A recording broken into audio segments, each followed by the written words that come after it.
রাতের বেলায় স্ত্রী সাপ হয়ে স্বামীকে ধ্বংসনের চেষ্টা করেন। এই ঘটনা কি বাস্তবে বিশ্বাসযোগ্য?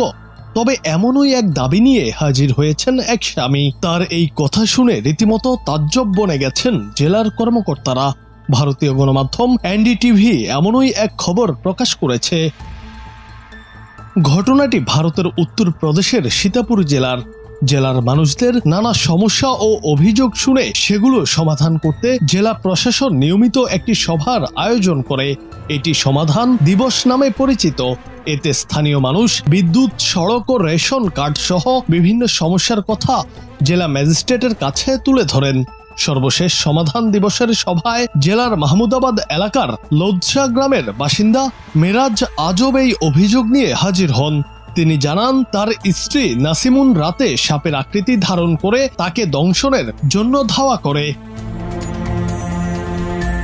মেরাজ অভিযোগ করেন, তার স্ত্রী তাকে বহুবার চেষ্টা করেছেন, কিন্তু প্রতিবারই তিনি সময় মতো জেগে ওঠায় আক্রমণ প্রতিহত করতে পেরেছেন। তিনি আরো বলেন, আমার স্ত্রী আমাকে মানসিকভাবে নির্যাতন করে। সে যে কোনো রাতে ঘুমের মধ্যে আমাকে ছোবল দিয়ে হত্যা করতে পারে। সামাজিক যোগাযোগ মাধ্যম এক্সে মেরাজের এই গল্প বেশ দ্রুত ছড়িয়ে পড়ে। ঘটনাটি নিয়ে চলছে নানা হাস্যরস এবং আলোচনা সমালোচনা। তবে মেরাজের অভিযোগ তদন্তের নির্দেশ দিয়েছেন জেলা ম্যাজিস্ট্রেট। পুলিশ ইতিমধ্যে তদন্ত শুরু করেছে। তারা এই ঘটনাকে সম্ভাব্য মানসিক নির্যাতনের মামলা হিসেবে বিবেচনা করছে।